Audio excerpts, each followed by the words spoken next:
Hello viewers, आज हम Volvo XC210 excavator जो एक OSW है उसकी सिलेंडर कंप्रेशन टेस्ट और उसके जो अलग अलग ऑप्शंस आते हैं उसको हम लोग चेक करेंगे। तो ये हमारे पास एक XC210 एक्सकेवेटर आई है जिसमें इशू ये थी कि गाड़ी बहुत ही ज़्यादा लॉन्ग रैंकिंग लेके स्टार्ट हो रही थी और इस जो मशीन है इस मशीन में एक्सीलेटर लेने में प्रॉब्लम हो रही थी। तो ये जाल टेस्ट से हम चेक करेंगे कि क्या प्रॉब्लम है इस व्हीकल में। तो सबसे पहले हम इस व्हीकल को कम्युनिकेट करते हैं अपने स्कैनर के थ्रू।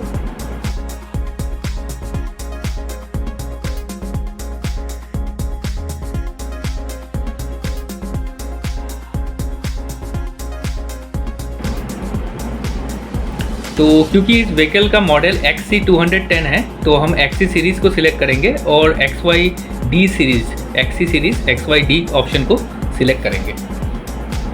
सिलेक्ट करने के बाद हम EDC जो है इलेक्ट्रॉनिक डीजल कंट्रोल को सिलेक्ट करेंगे और ऊपर जो ऑप्शन कनेक्ट के सामने जो केबल का ऑप्शन है उसको सिलेक्ट करेंगे। अब यहाँ आप देख पा रहे हैं कि जो इस व्हीकल का जो OBD पोर्ट है वो कुछ अलग OBD पोर्ट है जो नॉर्मली हम लोग यूज़ नहीं करते। यहाँ पे आपको इमेज दिख रहा है OBD पोर्ट का। तो इसको हम मल्टीपिन्स के द्वारा कनेक्ट करेंगे। ऊपर जो इंस्ट्रक्शन दिया गया है उसके हेल्प से आप मल्टीपिन्स के द्वारा कनेक्ट कर सकते हो। जैसे इस तरीके से हमने उसका हेल्प लेके मल्टीपिन्स वाला ऑप्शन का हेल्प लेके इसको कनेक्ट किया है। तो कनेक्ट करने के बाद हम यहाँ पे कनेक्ट करेंगे, इसको क्लिक करेंगे कनेक्ट पे और आगे बढ़ेंगे।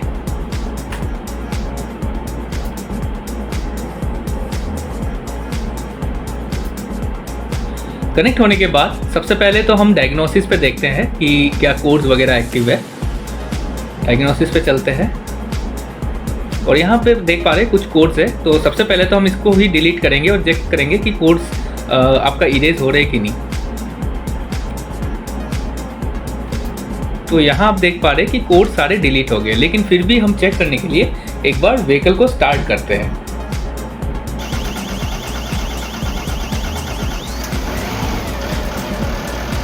स्टार्ट होने के बाद फिर से एक बार हम जाएंगे डायग्नोसिस पे और चेक करेंगे कि जब स्टार्ट हुआ गाड़ी उसके बाद फिर से कोई कोड आ गया कि नहीं। तो यहाँ आप देख पा रहे हैं जो एक्सीलरेटर पेडल पोजीशन सेंसर है उसका कोड आ रहा है। तो अभी हमें क्या है इस कोड में काम करना है। जो इशू था इस कोड में वो था कि आपका जो एक्सीलरेटर पेडल का सेंसर था उस फॉल्टी था, तो उसको हमें चेंज करना था।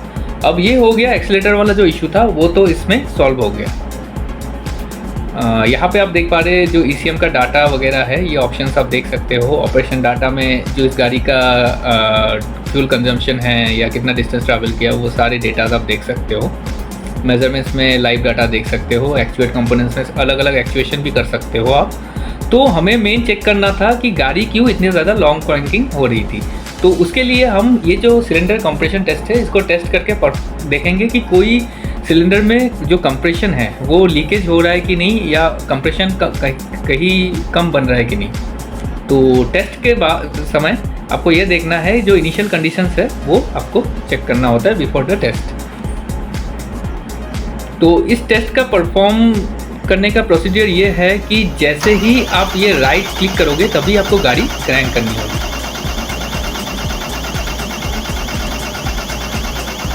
तो जब तक ये गाड़ी क्रैंक होगी तब तक ये यहाँ पे आप देख पा रहे हो प्रोसेस चालू है, मतलब कंप्रेशन। ये देखिए आप जैसे कंप्लीट होता है आपका रिजल्ट आ गया किसमें कितना कंप्रेशन बन रहा है। तो हमें यहाँ दिख रहा है कि जो सिलेंडर नंबर 5 था उसका जो कंप्रेशन था वो बहुत कम हो रहा है, मतलब कंप्रेशन लीकेज हो रहा है सिलेंडर नंबर 5 में 84% बन रहा है। तो इसके बाद जब हमने एक्सीलरेटर इसका चेंज किया और जब इसके जो इंजन है इसका हेड खोला गया था तो हमें जो मिला इसके एक पिस्टन के रिंग में क्रैक था जिसके वजह से कंप्रेशन लीकेज नीचे से हो रही थी।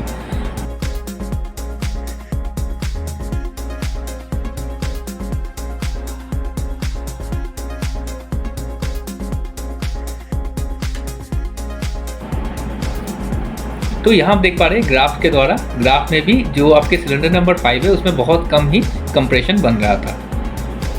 तो हमने जब उसका सिलेंडर हेड को रिपेयर किया और उसका जो पिस्टन में इशू था उसको रिपेयर किया और एक्सीलरेटर चेंज किया और जब हमने इस व्हीकल का लोड टेस्ट किया तो जो इशू था वो रिजॉल्व हो चुका था और व्हीकल में कोई कोड्स वगैरह एक्टिव नहीं थे और व्हीकल स्मूथली काम कर रहा था।